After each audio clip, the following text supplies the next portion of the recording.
ഇനി എനിക്ക് ധൈര്യമായി സജസ്റ്റ് ചെയ്യാം. നേത്ര സംരക്ഷണത്തിന് നമ്മുടെ Ahalya. Ahalya foundation eye hospital, കേരളത്തിൽ എല്ലായിടത്തും. ശതാബ്ദി പിന്നിട്ട താഴേക്കോട് GMLP സ്കൂളിന്റെ 113ാമത് വാർഷികാഘോഷം വൈവിധ്യമാർന്ന പരിപാടികളോടെ നടന്നു. വാർഷികാഘോഷത്തിന്റെ ഭാഗമായി ആധുനിക സൗകര്യങ്ങളോടെ നിർമ്മിക്കുന്ന പുതിയ സ്കൂൾ കെട്ടിടത്തിന്റെ ശിലാസ്ഥാപനവും നടത്തി. ആഘോഷ പരിപാടികൾ ഉദ്ഘാടനം ചെയ്ത സംസ്ഥാന കായിക ന്യൂനപക്ഷ ക്ഷേമ ഹജ്ജ് വഖഫ് വകുപ്പ് മന്ത്രി വി അബ്ദുറഹ്മാൻ പുതിയ കെട്ടിടത്തിന്റെ ശിലാസ്ഥാപനവും നിർവഹിച്ചു. ശതാബ്ദി പിന്നിട്ട താഴേക്കോട് GMLP സ്കൂളിന്റെ 113ാം വാർഷികാഘോഷത്തോടനുബന്ധിച്ചാണ് ആധുനിക സൗകര്യങ്ങളോടെ നിർമ്മിക്കുന്ന പുതിയ സ്കൂൾ കെട്ടിടത്തിന്റെ ശിലാസ്ഥാപനം നടത്തിയത്. വാർഷികാഘോഷ പരിപാടികൾ ഉദ്ഘാടനം ചെയ്ത സംസ്ഥാന ന്യൂനപക്ഷ ക്ഷേമ കായിക വഖഫ് ഹജ്ജ് വകുപ്പ് മന്ത്രി വി അബ്ദുറഹ്മാൻ പുതിയ കെട്ടിടത്തിന്റെ ശിലാസ്ഥാപനവും നിർവഹിച്ചു. ഇന്ന് രാജ്യത്ത് തന്നെ ഉയർന്ന വിദ്യാഭ്യാസ നിലവാരമുള്ള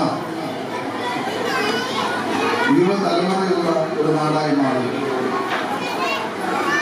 കേരളത്തിലെ പൊതുവിദ്യാഭ്യാസ മേഖലയിൽ അടിസ്ഥാന സൗകര്യ വികസനത്തിന് വേണ്ടി 5000 കോടി രൂപയാണ് കഴിഞ്ഞ 8 വർഷത്തിനുള്ളിൽ ഈ ഗവൺമെന്റ് അധികാരത്തിൽ വന്നതിന് ശേഷം നമ്മൾ നൽകിയിട്ടുണ്ട്. ബഹുമാനപ്പെട്ട മുഖ്യമന്ത്രിയുടെ അധ്യക്ഷതയിൽ ചേർക്കുന്ന നിരവധി യോഗങ്ങളുടെ ഭാഗമായി സമഗ്ര വിദ്യാഭ്യാസ യജ്ഞം നമ്മുടെ സംസ്ഥാനത്ത് നടപ്പിലാക്കുകയും അതിൻ്റെ ഭാഗമായിട്ടാണ് ഇത്രയും വലിയ പണം ഈ മേഖലയിൽ നിക്ഷേപിക്കാൻ നമ്മൾ തീരുമാനിച്ചത്. ഇന്ന് കേരളത്തിലെ പൊതുവിദ്യാലയങ്ങളൊക്കെ തന്നെ പുതിയ കെട്ടിടങ്ങൾ അനുവദിക്കാനും അതോടൊപ്പം തന്നെ മറ്റടിസ്ഥാന സൗകര്യ വികസനത്തിന് ആവശ്യമായിട്ടുള്ള പണം നൽകാൻ നമുക്ക് കഴിഞ്ഞു. ഈ പ്രവർത്തനങ്ങളുടെ കണക്കെടുത്ത മലപ്പുറം ജില്ലയിലാണ് കേരളത്തിൽ ഏറ്റവും അധികം പണം പൊതുവിദ്യാഭ്യാസ സ്ഥാപനങ്ങളുടെ ശാക്തീകരണത്തിനായി ചെലവഴിച്ചത്. താഴേക്കോട് ഗ്രാമപഞ്ചായത്ത് പ്രസിഡന്റ് സോഫിയ ടീച്ചർ ചടങ്ങിൽ അധ്യക്ഷത വഹിച്ചു.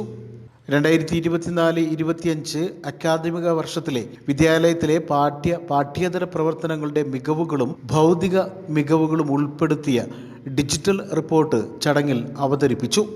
പെരിന്തൽമണ്ണ AEO കുഞ്ഞിമൊയ്തു മുഖ്യപ്രഭാഷണം നടത്തി. എല്ലാ ക്ലാസ് മുറികളും സ്മാർട്ടാക്കുന്നത് ലക്ഷ്യമിട്ടുകൊണ്ട് PTA president CP Jaleel sponsor ചെയ്ത സ്മാർട്ട് ടേബിൾ പ്രധാനാധ്യാപകൻ ചടങ്ങിൽ ഏറ്റുവാങ്ങി. വിരമിക്കുന്ന PTA എക്സിക്യൂട്ടീവ് അംഗങ്ങൾക്കും വാർഷികത്തിന് പേര് നിർദ്ദേശിച്ച അദ്നാൻ മുസ്തഫ എന്ന വിദ്യാർത്ഥിക്കും വിദ്യാലയത്തിന്റെ ഉന്നമനത്തിനായി കൈകോർത്ത് സഹകരിച്ചവർക്കും ചടങ്ങിൽ ഉപഹാരം സമ്മാനിച്ച് ആദരിച്ചു. Headmaster Fazalur Rahman, Sheeja teacher, gramapanchayat vice president Moithuppu Pilakkal, block panchayat അംഗം പ്രബിന ഹബീബ്, സംസ്ഥാന യുവജനക്ഷേമ ബോർഡ് അംഗം Shyam Prasad, ward member Muhammad Ali PTA president CP Jaleel, MPTA president Saritha Babu, SMC chairman CP Abbas, PTA vice president Nalakath Shukkoor, SMC vice chairman VT Akbar, staff secretary Nasar മാഷ്, വാർഷികാഘോഷ കൺവീനർ അസ്മാബി ടീച്ചർ തുടങ്ങിയവർ പരിപാടിയിൽ പങ്കെടുത്ത് സംസാരിച്ചു.